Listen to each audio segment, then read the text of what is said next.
Alexis Tamumamba Mutunezo Lukama Makasi, après avoir Janine Mabunda Kokoya, après avoir bureau, il y a Janine Mabunda Kokoya, Premier ministre Lukamba Akwei, et le lot de Susumutu, Alexis Tamumamba, Kuna Koto, justice Bassengé par rapport à détournement, Koto pétition pour naïe à l'on bureau. Aujourd'hui, c'est IDPS Boza Kolunga ko récupérer ma solonio, c'est ça démocratie, oh IDPS Boluka Lukayango. Ah, Petro Kabou, Baka, Janani Alexis Tamumamba Baba Longolende pour le dossier ya Kesande ya Kabou, les a conscience ba sénateur. Ba on politique déjà baza kolobela ngo que no combat Marie-José il faut que zo tangama étant que premier ministre. Mesdames et messieurs, bonsoir, bonjour, ici Kanyon Sobozo, Landa, Congo France, partout, il Bakunyo Soir, et Swami Bino, merci beaucoup na fidélité Bozo Pesana Congo France, merci beaucoup na boss Didi, merci beaucoup l'équipe technique Mobimba, Olivier et chef Nangayi Kenjo, Topesi Bino vraiment, merci beaucoup na Josaphat, to koutani lelo awa na émission na Bino, na plateau ya Sika Oyo, Bomesane Long na Biso, Dieu merci bien, ba toujours na carte na présentation, Botuna ki Biso ba keso ebele, to mekre ko sola na Bino, okomi wapi ozo sala nini, to bisa ki Bino bozela. Cette fois-ci, toza lelo na Congo France. Awa désormais, mais ça na ko benganga journaliste ya Congo France. Toza sur place boye ba kité toza awa. Toza li vraiment na relation na bande konyo sur la presse na bande konyo sur na pesi bisika no so bozo landa biso mbote. Lelo o tozo ambela bino si seront kalala. Bazali moko ya ba communicateur ya IDPS. Et longo na to komeka ko développer par rapport à l'actualité politique to kolobela entre autres pétition déjà plus de 60 signatures salami pour na kokoisa Alexis Tamumamba na bureau na Mobimba de l'autre côté gouvernement to ba procureur ya cour de cassation a sengi na ba sénateur que non ba pesa autorisation pour que ba meka collecta président ya bureau ya Sénat Alexis Tamumamba parce que par rapport entre autres ba détournement ya dernier public il y a plus de 3 millions de dollars oyo Alexis Tamumamba nenge justice baza koloba a détourner mais ali ba actualité to kobeta sous likambo ya 4 ya anniversaire 4 ya liwa ya papa Etienne Tshisekedi to kolobela pe sous lisolo ya profil nini ya gouvernement o ezal kolinga kobima awa ya union sacrée mais il y avait déjà ba rumeur ezal kobima na ba réseaux sociaux même cette kikum a otiko tuté que non selon cette kikum azolo ba que non c'est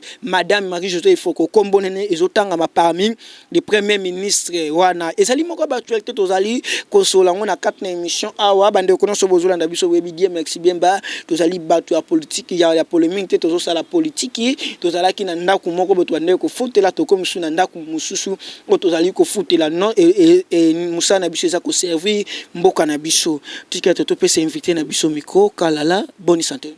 Oui santé ça bien. Ozali moko ya ba chaîne peut-être bato yebi tozali moko ya ba chaîne ya IDPS si vous l'état parmi na pouvoir papa Etienne Tshisekedi tango zala ka vivant bokima quand même bamboka ba luka kabino bokima ka d'autres personnes parmi ba ndeko na yo msusu baza tilelo ko purger na prison centrale ya Ndolo et wana to mona ka ba jekoko bazalaka et tout consort ba jekobe ya pardon bazalaka wana lelo ozali moko ozali wana obimi lelo libanda ozala déjà libanda ko expliquer ba ndeko nini ba yeba yo to ba référer na identité ni. Oui, comme on a dit, ils seront kalala. Naza moko ya ba combattant ya IDPS au balita de le vivant ya le père. O to bunda vraiment ba jeune ba simba vraiment 10e peli. Tout ça parmi ba jeune ba no sala ba action na 10e pour na ko garder temple la démocratie. Et puis ba menace ezaki moko ebi régime to cho passé ezaki régime moko ya ba criminel.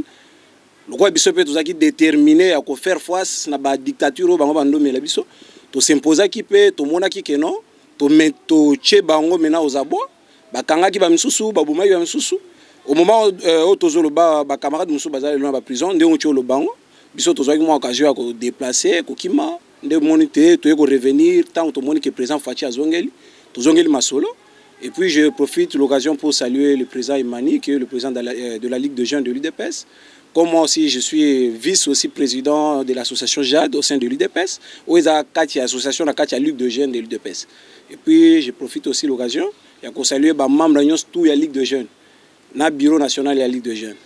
Matono mingi boyoki déjà wana to kotasko politique mon amboka. Alexis Tamumamba Mutunezo Lukama Makasi, après avoir Janine Mabunda Kokoya, après avoir bureau, il y a Janine Mabunda Kokoya, premier ministre Lukamba Akwei, et le lot Oyosu Mutu, Alexis Tamumamba, Kuna Koto, justice Bassengé par rapport à détournement, Koto pétition pour naïe à l'on a bureau. Aujourd'hui, c'est IDPS, vous avez récupéré ma solo, c'est ça démocratie, IDPS, vous avez Non, non, Oyo est esprit de la réappropriation de la nation. Oki bato ba komina esprit pena ya vengeance pena ko récupérer mboka zonga na mboka ba congolais vraiment yango moko. Parce que mboka ezaki dirigé comme si ezaki patrimoine privé. Il y a clan moko ya ba association moko ya bato Kabila nde ba sala ki ba biloko na bango. Maintenant pour cette fois-ci ba congolais ba s'est décidé que Congo ezonga na mboka ba congolais yango moko. Congo ezala dirigé pas comme une autorité morale, pas une autorité morale, mais ezala dirigé par un gouvernement là qui doit vraiment satisfaire, répondre aux besoins et aux attentes de la population. Mais ils ont la tête que non, Batmo Boiba Vandi quelque part, Bangonde, Bazana Moya Goloba, comme famille Kabila donc. Bloquant les Tolinga, on se dit Tolinto récupérer ma camion, tous les Angambora Congolais. Mais le Bobino Bolingé n'était pas Kabila, il y a beaucoup comme ça là, parce que Kabila a récupéré l'Assemblée nationale, a récupéré le Sénat, a récupéré Primati. Il y a un peu Bino Boza Kolinga, ça dit, et le Bobino Bo reproché, pas à Moutia, moi, Bino Bozo, ça il a parce qu'il faut que les institutions, il y a Mboka, Etambola, Nenge, na démocratie, mais c'est comme si démocratie, Bobeti, Litolo, Yango, Tozo, mon sur le terrain. Non, non, biso, na IDPS, ils ont monté pour prendre biso séparation pouvoir. Toyebi bien séparation pouvoir, toyebi que parlement ezali ezala ba côté na bango, justice pesa makambo nango, président pesa na makambo. Toyebi ma domaine wana. Mais makambo biso tozo lité lelo ezati que pour président za la makambo wana nyonso na continuité. Mais tolingi que président a géré mboka ndenge sengeli azala libre. A géré mboka ndenge sengeli. Ndenge sengeli pourquoi? Il avait azana vision. Vision des fois imposant au même gouvernement et exécuté maintenant vision à président de la République. Parce que le peuple congolais a jugé président de la République, mais a jugé député en tête, a jugé ministre mais a jugé président de la République. Même député on a peut-être aussi vous allez incliner la carte parce que récite à président de la République et vous avez récité à député. Et puis député les lois se sentir. Parce que toi non ça Félix n'a ça non non ils ont conscience ou il y a député basu conscience côté là que non mboka zo na libulu mais nous devons aussi s'aligner derrière le président de la République pour la raison que ça mboka ce qu'on a ndenge sengeli c'est ça mon salut les ana kacha ko sala ensemble avec les combattants de l'UDPS nous tozo accompagner c'est pourquoi moi à chaque fois tozo ceux qui va toucher intérêt la population biso nyoso to ko ya kuna to kei to sali nyoso to po makamyo so zonga na nzela. Et les gens qui ont pour intérêt président de la République ou bien intérêt na bisoté to genda pour intérêt de la nation parce que tout le monde qui mboka ezaki na mboka ya batu moko boye o bazo gérer selon ba sentiment na bango bo gérer mboka selon tozo gérer mboka selon ba sentiment te tozo gérer mboka ndenge sengeli parce que mboka yo donc il faut ezala que non président ya Sénat président ya parlement il faut bazala en harmonie avec le président de la République. Mais au moment où bango bazolinga ba créer ba crise institutionnelle ba séparation ya ba institution ezali cause la harmonie ngo ba teke non azo injection likolo parce que président ya Sénat président ya Assemblée nationale azali pe na fond ezali institution mususu esengeli pas ça la selon règlement d'ordre intérieur wana ezate ka azo ba injection likolo. Oui bien sûr place on a raison mais a otolingi teke non na ndenge ozo le belo ozo comprendre wana te to cause la harmonie elingi cause la koloba teke non président bando pesa ba injection na ba pouvoir régalien no ya parlement parlement baza na règlement d'ordre intérieur na bango o baza obligé à se soumettre pour respecter même président aussi de la République azana ba place o ba pouvoir azana mais aza pe na ba limite azana ba intégralité à pouvoir te ozo ko parlement azana pouvoir cour constitutionnelle azana pouvoir na même sénat azana pouvoir nango président ko s'ingérer na ba faire ya assemblée nationale te. Maintenant nous voulons que non président souci na biso et c'est que président azala en harmonie azala mais en bon terme avec le président du Sénat même avec président de l'Assemblée nationale bazala en bon terme même avec le premier ministre. Maintenant si le lombo est commis que premier ministre azo ba injection quelque part aujourd'hui président de l'Assemblée nationale azo ba injection quelque part est-ce que aux autres pensaient que non par rapport à bato bazo pesa ba injection na baza pe na ambition politique aux autres pensent que mboka okende bien. C'est pourquoi moi le président a une décision président de la République ensemble avec peuple congolais que non makamunyo se zonga en ordre au moins les loba poste se zo revenir à IDPS aux hommes que non mboso aza muta PPRD no aza muta menga tozo to mamuna mboso to zo ngana Alexis Tamwamba so le problème Alexis Tamwamba problème ne mutu ne bande ko luka mabanda kalozo conscient ko bebi ke no muta Alexis Tamwamba e luka mi banda kala banda lobaki makamke ya congrès o esalaki ke kabunda bima ke bande ko luka mabanda kala wana c'est-à-dire que non pétition ya kabu ya Tamwamba yo sala makala lo kala wana ba sénateur bazaki na conscience wana te mona mboka wa oui balobaka vraiment ke mukolo kolia likolo de mukolo makwanze ko bima ote bango balinga balia kabunda omoni babla musina vi balia kangote okolia loko mo kangami na mungongo do moye bimezate pétition kabu baka janani Alexis Tamwamba ba longola ende po dossier ya kesande ya kabu neza conscience ba sénateur non ce sont des bazo subir ba conséquences ya ba acte na bango bazo subir ba conséquences acte bango basala ki ya kolongola kabunda sans consulter le président de la République basala on a ba sentiment na bango c'est pourquoi bazo subir ba conséquences kabunda ebisa bango mukolo ba komeka kolongola ngai sans moyo kotelema première goût ba député sur téléma qui ba komaki ba parlementaire debout o eza deuxième version de ce que comme déboulonner bango sikoyo ndo mo ba komolonga moko tambo mo mba kolonga parce que yo moko vous êtes sans ignorer dossier au les dernièrement ya mbongo ba pesa ki po ba bongisa parlement ba bongisa sénat tambo mo mba mbongo alia mbongo na kenda wapi tambo za bazo lukise na justice chaque fois ba senga ce n'est pas la première fois ba senga tambo na justice ba ucho senga tambo dernièrement akenda ko répondre te avec Kimbuta no mutu ba pesa ki mission à examiner problème wana Kimbuta a bomba parce que za mutu na bango et pour cette fois-ci tozo zela parce que nous sommes en train de vivre maintenant la beauté de l'état de droit. C'est ça ce qu'on est en train de vivre maintenant. Ozalanani, il faut répondre à la justice. On dit ni net au-dessus de la loi. Même président de la République Fatou Ngazana soka baby si makambo ko kangaye parce que za mumbe ko mboka to cha yango. Ba pinete. Te soki to moni ke za na ndenga logique. To soki wana ndesko soki za ndenga logique. O bo longola ndeza soka ndenga logique. To kotala yango après mandat na ye. Mais avant mandat nan te.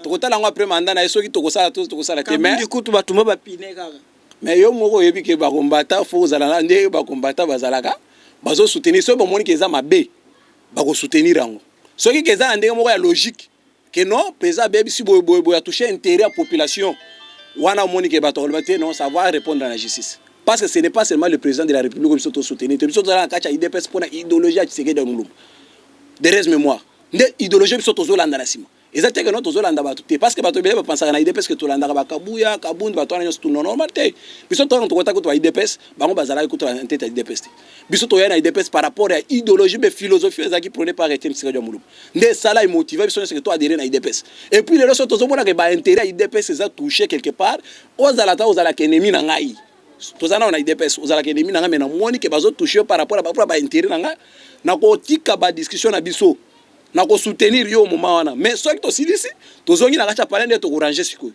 ozo comprendre matono mingi to beta lisolo ya ba candidature oyo ya ba candidature ya bureau définitif o ezali ko sala parce que élection ko sala moko na mercredi et que Jama Kabunda zali premier vice-président ye moko candidat unique et mboso paza wana to tiko kalelo o célèbre information ba candidat o ba invalider ba dossier na bango ba tiko saisir conseil d'état zo pesa verdict nango kaka na pourquoi le lopo ba ye ba dossier ngo ezandeni mais nini zoko se passer tant aux autres to comment vivre vraiment de beauté à démocratie est-ce que démocratie ngo yango oyo les mêmes bureaux et kambi et sali et ko sala intérim les mêmes bureaux na baningi bazonga susu mboso ngazonga suna kati na ko za bureau définitif mona mboka est-ce que Congo mboka o to lesson o lelo IDPS ko comme ko pesa parce que botelemela kangwa liboso mais lelo o to zomona comme si boza ko zonga na ba même trace o bobo ya kalelo.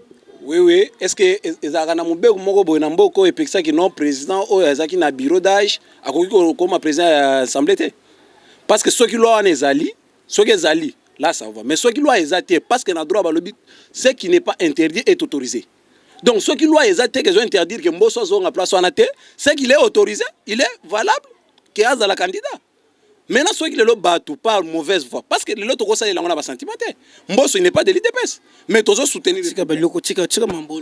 Mbosso n'est pas. Il n'est pas de l'IDPS, il est de l'Union sacrée. L'Union sacrée est la philosophie au président de la République américaine à Kachamboka. Ceux qui congolais nous sommes sentir que nos il faut que les Liboso faut adhérer à la philosophie na idée wana c'est tout. Mbosso il n'est pas de l'IDPS. Et si nous soutenons aujourd'hui Mbosso parce qu'il a fait preuve de maturité politique. Maturité politique, il a preuve Mbosso sali. Le côté de maturité politique, non, il a monté cet amour-là. Il a monté cet amour-là.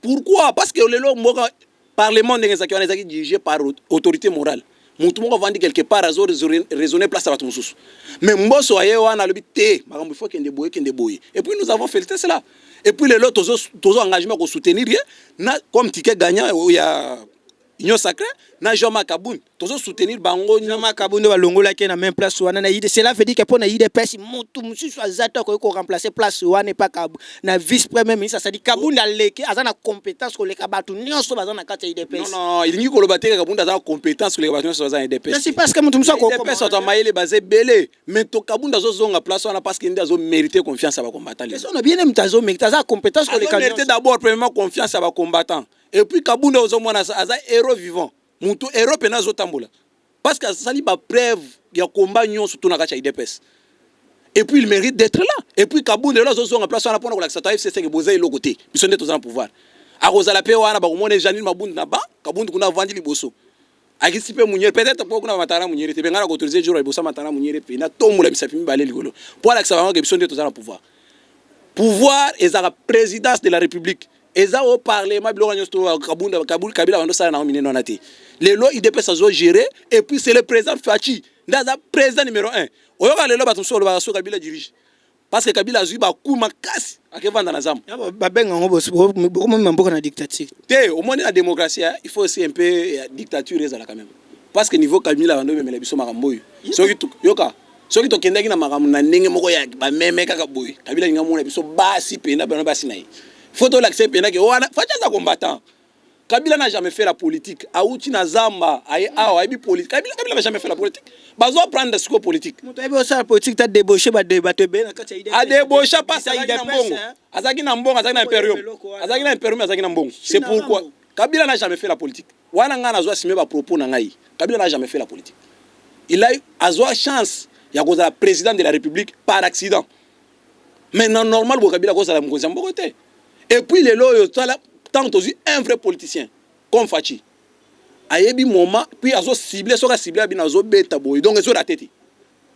Basu ba quoi combien donc, tozo n'a pas même 2 mois, mais ozo mona makamyo tout, Kabila kao, akimi akeva dans la zam. Silence parce que Fandi azana afani na silence, na pesi na position. Silence c'est lingi ko lobate aga mutazaka silence te, Kabila zui azo ko kata ko loba nini?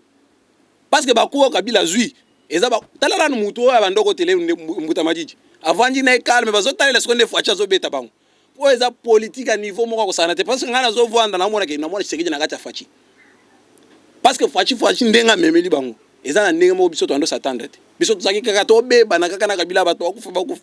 Mais Fachi zaki na plan na epena, o ezaki bien préparé. Ozomona ke ezo kende malembe ata mutu moko ta zo kufa te eloko moko te ezo salamate. Ozo sentir mais la population d'azo souffrir ka. De population, tu sais que le belo moko boy même souffrance est commis makasi mais toza déjà peut mener à pouvoir et à victoire. Population à souffrir parce que toza qui a un problème pour moi ngana zo le selon mes analyses. Toza qui a un problème d'abord à pouvoir ça dans le pouvoir.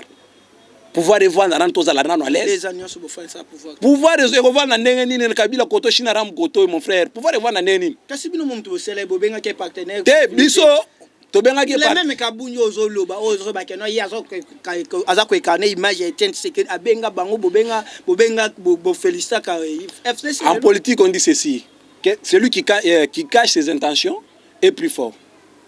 Au moni Fachi abenga Kabila partenaire privilégié. Pourquoi abenga Kaibongo?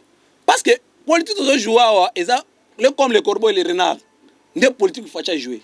Fachi azakina mundu kité parce que faut voir ba risque Fachi azui. Premier risque, cause nimayo civil oye. Au côté na kaya soda.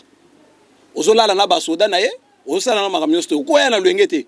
Il faut na no flatter na no récupérer ka muke. C'est ça la politique Fachi asali. Asali politique wana pe simbi. Na minute lelo ba Fachi na ba soda na ye moko. Azana ba ya ye moko te mais ya ba soda bazo servir ce pays na bolingo na affection nyonso ya ko servir pe na mboka. Ezala su ba soda ya muté. C'est pourquoi moi le Fachi azo kota muke. Eza ba risque moko ko sakanate. Et puis ezaki lo moko boko sala ngo kaka na luenge bote faut ils ont moins temps. C'est pourquoi mon ezubiso 2 ans. Mais na 2 ans moi je crois et j'ai la confiance à Fachi que dans 3 ans ezu itikalo va se rattraper et puis peuple a aussi. Là moi je vous assure. nakati na parmi Mbosso, parmi Jean-Marc Kabund, c'est la composition ya bureau wana bazotia définitif.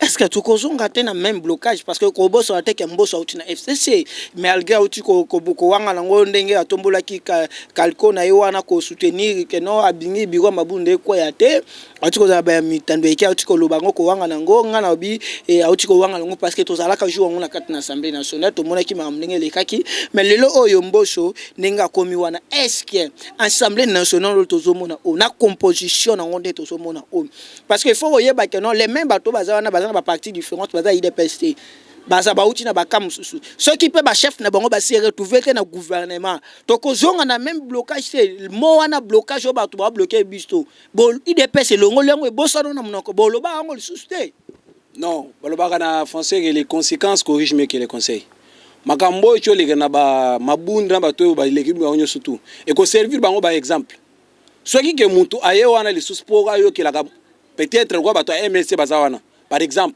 babanda ko yokela makambe mbakoloba bato akatumbi ba kozala wana babanda yokela makambo katumbi donc ba ko subir toujours les mêmes conséquences mais le problème c'est quoi Mbosso akwa utana FCC mais problème na biso ezala ki ndeke azo akaba injonction quelque part à travailler selon règlement d'ordre intérieur et Assemblée nationale. C'est ça notre souhait. Et puis de deux, Mbosso ndenga zawana. Aza mutumoko boye bacho baptisé au nom du Père et du Fils et du Saint-Esprit. Tozui Fouachi comme le Fils, Tshisekedi comme le Père et le Saint-Esprit qui est l'IDPS. Oh philosophie biso tozana na IDPS. Tosto laver déjà l'esprit peut tozo soutenir. Mukolo ko bunga yo moko mona ka biso IDPS o ndo mona biso boye to ko be banana yesu mabe to ko telemila yi ako mona biso be kanzela na. Merci beaucoup to betali solo ya quelques ministres oyo bazali ko sengama 4 ministres ya gouvernement Lukamba bakoyaki et oyo Lukamba gouvernement ne quoi qui 4 ministres au justice ezo senga bango non to ba confirmer biso commoté je dis bien il paraît que parmi ba ministres wana que non ministre pa ya santé azawana na kati et ministre ya enseignement primaire Willy Bakonga pa azana na kati mon amboka chef de l'état au gouvernement kwei et asengi UGF asala audit na ba ministre nyonso ba bimi wana ko ba na Lukamba est-ce que le lingo toza ko ke na mboka na biso oyo koko ya Lukamba pona yo esengo aiza esengo makasi soki ezali lomo bando sala ngai passe chaque jour ezali kozala Lukamba azala premier ministre na mboko et puis aza le premier ministre le plus médiocre que la République démocratique n'a jamais connu. Le plus médiocre vraiment Lukamba. Parce que faut batumsu vraiment tous la conscience ya kibomoto. Tala na Lukamba loko sala kia suko pe na so ngaza ka place afachi kandinga yaki na maison na palais de la nation. Na sengi ba chabiso na chambre boka zina bambata makasi. Tala na niveau papa zo bimana no azu pour que tout na autorité morale. Suko ba acte ya bongo, batu ya bongo ndo obando satande ke mboko yo kende liboso. Et puis Lukamba kolongwa na ye donc eza esengo pona nga makasi. De deux il faut pas ça la audit wana biso nso ozela mais 4 ministres déjà baza déjà justice ezo senga bango déjà ba ministre wana soki bakokanga ezala oza ya IDPS nakenda olia pa ministre ya IDPS mote soko oza ya IDPS bakanga ya cha kota bolo kuna a servir exemple mais apparemment le roi IDPS bazala ba sen joni ba sen kati pa IDPS on a mabe ba mibi bazali même Jésus-Christ a marché avec des voleurs mon frère même Jésus-Christ atambola na ba mibi tous les mibi bazaki na IDPS bakanga bango ba servir exemple oui moi je reconnais ça ba mibi bazala kati IDPS bato bazana IDPS baza ba sainte baza ba sainte nazo biso vérité nazo lo bango pe na média bato nso zo kanga bato bazana IDPS baza ba sainte et puis bango nyosto nde bazaka na volonté ko accompagner chef de l'état à réussir vous comprenez oyo nyosto ba ko kanga ke ezala nani ata to yebani yo nani to lia boye ne fachi pe lo bakango ba kanga ye à servir exemple parce que biso to l'état bato ko fa na IDPS bango bato ba kufa pona état de droit na démocratie na mboko. Et puis on moko boye bimi na sentiment na okako bimi premier ministre après bandolia biso to soutenir le profil ni nango zolinga chef de l'état premier ministre akoza ne profil ni yango gouvernement ya chef de l'état zolinga et abima loko premier ministre parce que kobo sanate gouvernement ya Belgique ba oti ko ya gouvernement Belgique ba oti ko senga chef d'état bimsa déjà gouvernement na ye kala minga wu menate mais pona yo nani ozo souhaiter que akoma premier ministre na mbala ozo parce que tozo ka il paraît que non comme Marie-Josée il faut qu'on a lobiango bien nazo peser ba mona ngai parce que tozoka déjà ba on politique déjà baza kolobela ngo que non combat Marie-Josée il faut que zo tangama eta que premier ministre yo zo mona profit nani yango ko bima place wana non pona place wana ngai na ko proposer mutu te parce que soki na proposer no mutu moko c'est comme si que yende a communiquer chuma ile ka ba congolais nyo soto na ba mais moi Pour na mboko pour échanger, ça ne demande pas qu'ils aient la moutoumora maïle vraiment grave petit. Okay. Et ça ne demande pas ça. C'est juste la volonté politique et puis moutou, changement de mentalité. C'est ça qui peut faire que le Congo ait changé. Parce que aujourd'hui, moutoza maïle nous a mouibi. Natio ana comme premier ministre. On revenait toujours dans la même pratique auto dénoncer qui lobby auto combattre Kabila ou blocage boboé. On revenait toujours avec les mêmes pratiques mais très intelligents. Donc nous n'avons pas besoin que Moutoua soit très intelligent, mais Moutoua soit d'abord premièrement la volonté politique et puis Azala Moutoua soit servir nation. Ayate que non pas intérêt n'a été. Attends, se contenter d'abord premièrement na salaire au bafutai. Des soucis à bateau biso na bango. Oye wana zotala na jeunesse. Il faut qu'on investisse dans la jeunesse. Kosala boblo wana la volonté pas. Nous sommes les par volonté politique. Et puis aussi peuple congolais faut accompagner pour un changement de mentalité à biso peuple. Parce que le Congo est nouveau, que vous avez tant que Bissot peut se renouveler, la mentalité de la Bissot n'a pas changé. Pour le Congo est si que ça là, il faut que la mentalité de la Bissot n'a pas changé. La mentalité de la Bissot n'a pas changé, il faut gérer Bissot. Parce que dans la tête de la République aujourd'hui, nous avons le président de la République Fachi, qui a déjà fait preuve, il y a volonté politique, parce qu'il voulait changer les choses, mais il est mal accompagné. C'est pourquoi on est en train de renouveler maintenant la classe politique. C'est pourquoi même quand on a le gouvernement Zoya, papa va gérer quand on a besoin de la quantité. Na profil selon ce qu'on a souhaité. Bateau ça a déjà la gestion beaucoup bazala na le souci bazala na côté et puis va quoi servir peut-être pour notre babranche makamususu parce que nazo biso lelo tozino kwa na hydrocarbure kuna eza ba place moko mbongo bi makame ministre yeba kana kutumba bi makote côté nité donc bato to rolongola bato no tout kolongola bato no tout ko renouveler maintenant classe politique ya mboko oza moko IDPS oui question mo na beto no parce que nga émission na 6 à 5 na beta ba biloko mo parce que na benga ngo za ring oza moko IDPS pona yo tant que moko ba IDPS ba ministre ba otiko le kanata na IDPS ozo singa pona yo so ba batu na yo ba comme le secrétaire IDPS ba bezo liste o koma banani sengeli bazonga na gouvernement ceux qui pendant attendre mutu moko vraiment ils ont bien ta mais c'est mission na nga ils papa nazong celle question na ngai nazongeli question na ngai kala la oza secrétaire ya IDPS ba congolais ba Hollande na poto ba ndiko Congo France ba Hollande yo ozo souhaiter nani ba reconduire parmi ba ministre ya IDPS o ba utiko leka ko tanga ngata 4 personnes te pona nga na ko souhaiter kaka moko bien mibale tozina na Gilbert Kankonde pona nga ko zonga. Deuxième personne, Yves Mbokoulou, ministre du Tourisme. Les restes, ils sont là-bas. Pourquoi le bika bambali? Na lobby par rapport à selon ndenga na moni ne ma memeli pe ne ba travail na kacha gouvernement. Pour na yo ba travailler bien. Pour na ba travailler pas comme tel mais moi bien. Parce que na lobby qui va travailler bien, c'est que résultat il est à la bien. Éternité vraiment éternité. Azo nazo ba te ka travailler pe ma benne. Justice. Ça va. Comme nos baba na comprendre. Yo sa moka ba ide pas comprendre non. Na comprendre ba congolais ba ndeko ba so. Mais pour nga ba mi ba na tangelo. Na to suka miso na wana na nani obi bien nani éternité Sylvain Mutombo yepe aza parmi na bosana ki. To tukal toke. Ye aza kutu vice ministre, ye aza vice ministre na ko na chaki te na ba mata na chaki ba mate pour aza ba vice. Parce que bazo dépendre na mutu aza. Merci beaucoup tozo komana suka 4 ans papa Etienne Tshisekedi bandatika biso déjà mukolo les premiers à cause que 4 ans na 4 na mabele souvenir nini to imagine nous allons Etienne Tshisekedi et deuxième question le jour oyo yo combattant IDPS n'importe chose à ki wapi oyo kaki que non Etienne Tshisekedi akufi nini koma emataki bino na mutu. Oui, au Sakanisinga, il est très très important. Et un jour, tu sais qu'il a koufaki. Tant un jour, tu sais qu'il a koufanga, il a na lali. Na côté na réseaux sociaux, na yoko mona gine pas spéculation kuta. Lwa na na limité pembeni à 10e. Na bimagi na butu ke na koma na 10e. Tant on a commis na butu, na prouver que ça est vraiment réalité. Puis na koya qui vraiment na se abandu kolela, j'ai des images non parce que mujo musona ko lukela on a chelonga. Na lela ki jowana to donc ndenge kutu na bando s'attendre te pe na zo ki deso ke na kolela ka sumu na vina ngati jour na lela Tshisekedi et puis jowana na butu je me souviens tout ça là moi des autres mo makasi na butu wana tout ça moi des autres ya kubuka batanta ba policiers zaki en face mo ba batanta policiers kanda tanto mona ba policiers na vanye ke kabila che poison kanda donc to pia batanta wana na butu wana donc ba mabenda na tolanda ba policiers ba mbango na butu wana ti ba yeko kanganga bakanganga na butu wana. Moutaïko bimisanga Sylvain Mutombo que je salue de lui nde mutu aye kosala intervention ke batika nga joana bakangaka nga na fils mukoko na butu na kwento obima voto kota ipa vie kuna ba police andolandela biso déjà na butu wana na sima po bamona biso pe na kati ya ndenge mouvement endo sala mwana balandela biso aye kokanga biso bamimi biso tie pa kanyama tant kanyama aye koya na butu bachenga na dip kanyama bengi basenga na ye wana sive mutombo ne ayaki na butu wana aye kosenga ke balibere ngai nde balibera nga joana me bakatanga bilamba nyonso nazonga na leso na pali mais na lela na ebite so na vie na nga na kolela ka so mutu ndenge na lela Tshisekedi.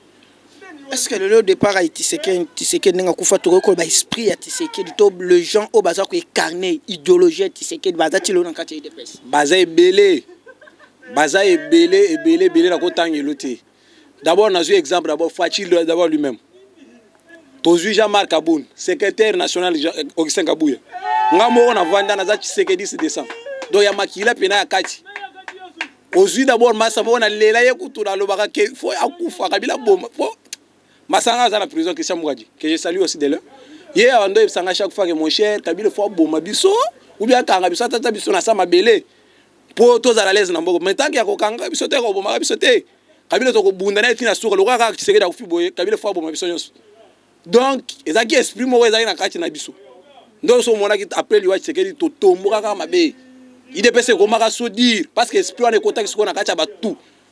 Un mot par rapport à parce que toujours qui m'en un mot par rapport à Martin Fayulu a qui participer na messe il y a pas Etienne Tshisekedi na 4 canaux. Oui nazo féliciter kaka loko nazo reconnaître quand même que Tshisekedi azaki enseignant nae pe atangisa bato. Mais longa nazo regretter beaucoup plus sa zone ni Tshisekedi mais azo boya Fachi parce que Fachi azo incarné ba valeur de Tshisekedi. Il incarne tous les valeurs de Tshisekedi. On le dit bien Fachi à Tshisekedi. Oui, mais il faut quand azo reconnaître Tshisekedi comme enseignant nae. Mais il faut reconnaître aussi que Fachi azawana zo incarné ba valeur de Tshisekedi. Wana yo mto lobeza Fayulu. Nga nazo yebisa yo. Omoni Fayulu. Fayulu na wana ya lobi angote ya lobango pété c'est ingrat. Ngana ebi Fayulu ngana zo ebi sona ebi Fayulu avandi na tabouret avandi na tabouret azo Jean-Marc na bureau azo sona na bato sus Fayulu libanda biso pe na ba ma force du proquet wana keno to na ba ma force du proquet Fayulu aze le côté ayebi ko non ancien agitateur politique Fayulu aze le côté Fachi azo incarné ba valeur etcheni Tshisekedi soko moningo mona Tshisekedi foko mona Tshisekedi na Fachi ozui Jean-Marc abutana na mutu kwa Jean-Marc abundana soki na va mo na vanda sona kangi misubo na talika buna monite o eza Tshisekedi en personne ngana kolo ponanga ponanga yi na mito na kocha mutu azen carnet ba valeur etcheni Tshisekedi amulu kibo mutu na yemo bimba sekabun. Merci beaucoup Tokomina Souka question mo basuka moi ma gauche droite beta maka ta la caméra ya Olivier merci beaucoup Olivier na confiance na musala kitoko merci beaucoup na chef Kenjo merci beaucoup na boss na biso place ozali na libanda merci beaucoup na Josephat Mwanja maman Josephat Mwanja merci beaucoup Yoyebi, merci beaucoup. Question n'engagez oui ou bien non. Oui ou non que le UDPS a les mêmes politiques que Boboya qui pas Kabila le beau salon. Non. Question n'engagez non. Et réponse n'engagez non. Biso jamais toujours revenir dans la politique à Kabila. Toko revenir jamais parce que biso toye toza la philosophie mon sous et puis koko ça n'a raté mon frère parce que question oui ou non moi mboka il so na bezo libaku limbisa na ebeke no bezo libaku te na suka na lingi pete na bezo libaku na suka. OK merci beaucoup oui ou non lelo oyo pona bino UDPS ne botamwisa mboka oyo bozali bozotamwisa ngona idéologie ya papa Etienne Tshisekedi ou bien idéologie ya UDPS ya sika. Idéologie à papa Etienne Tshisekedi à Mulumbo atika nde ezana kacha IDPS style. Atika ka état de droit. Oui, yango nde ezana IDPS. Réellement tozana état de droit. Oui. Muto ayibi bakangi ya koti bolo. So Etienne Tshisekedi azongi lelo vivant. IDPS oyo atika. Akoza ne sengo akolobaka ke non azongi la kokamba IDPS ou bien ko a place azali na tombe na zolila. Ninga tika IDPS ezala ngote. D'abord akozala na esengo makasi parce que amoni ke non komba na ye. Biso to memengo skola mutema pe tozana kacha ko réaliser. Souci na ezaki un jour amona ba médiocre réunion sur la tête de la République ballon.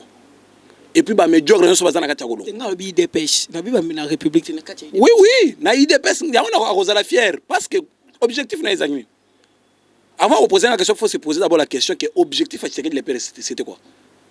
Qu'on instaurer un état de droit et la démocratie et on ne pouvait pas imposer qu'on instaurer un état de droit na démocratie na mboka na opposition te. Donc to tchango na kacha pouvoir, to za na impérium. tala caméra Kochango. ngate mona mboka na beto libako Te obesa libako te mais ba question est normal, faut répondre un peu. Faut poser la question et réponse. ah ça on normal Ça normal. so ya déranger que limbisa nga pona yebike non ça on la nenga mabete nenga na beto libako na suka te poche question ide personne na mona tie mal à l'aise na suka Non, pour la IDPS, ma c'est normal.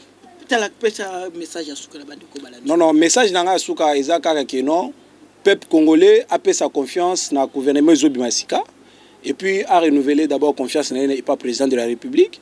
Aza mutumoko azaki wana azokuri ba risque belé. Même ya vie na yemoko. Andima ko changwanje, kokota na ndako munguna, kovanda naye, kolia naye, koluka moyen ni na kocha esko libanda. Parce que toi ko chaka kabila libanda tant que tozaki na musika, il faut ko approcher kabila, ko yeba zo raisonner nini, azo sala nini, poto zo moyen ko soye bien. Et puis cela a été fait. Etienne Félix Tshisekedi andima ki ba risque on son to kota ki wana. Et nous sommes en train de vivre maintenant des réalités sur place qui mais il avait la volonté. Malgré tout attention ba taxa que non aza marionnette aza boye mais lelo aza na kacha ko faire pour ça la preuve il y a que non c'est un vrai combattant. Et puis les aza na kacha ko rendre vraiment honneur wana ya peuple congolais ou a perdaki partout dans le monde et puis lelo toza reconnu dans le monde que toza pays où eza envoie maintenant ya ko développer ko émergence d'ici là. Avec la volonté qu'a Félix Tshisekedi, je crois que non, d'ici là, les choses vont changer. Et le peuple congolais a la confiance dans le bureau et sécurité côté l'Assemblée nationale. Tout peut savoir confiance, tout soutenir bango, mais place à la mabé tout téléméla bango. Place à malam, tout soutenir. Numéro de téléphone. Numéro nanga est plus 243 82 93 79 419.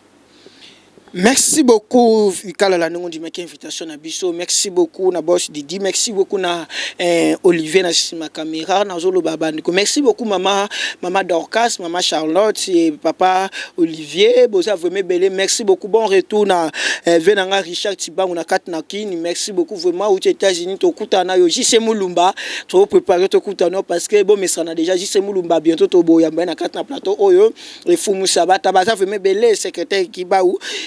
Dans le but que Dieu merci bien, cette fois-ci, tous en Akata Congo France, pas de polémique, pas de rancune, bande konanga tout boye ba qui place tozali vraiment bon terme na bande koana na pesipe mukolo chaîne wana place tozali kimbote isika ola na to solana et peut to solana même lelo et naza lelo oyo travailler pour moi na musala ya Congo France to sa musala to joa brique na biso moko to tcha awa na kat na Congo France to lobaka mingi te to linga ka musala et le bana place na biso cette fois-ci.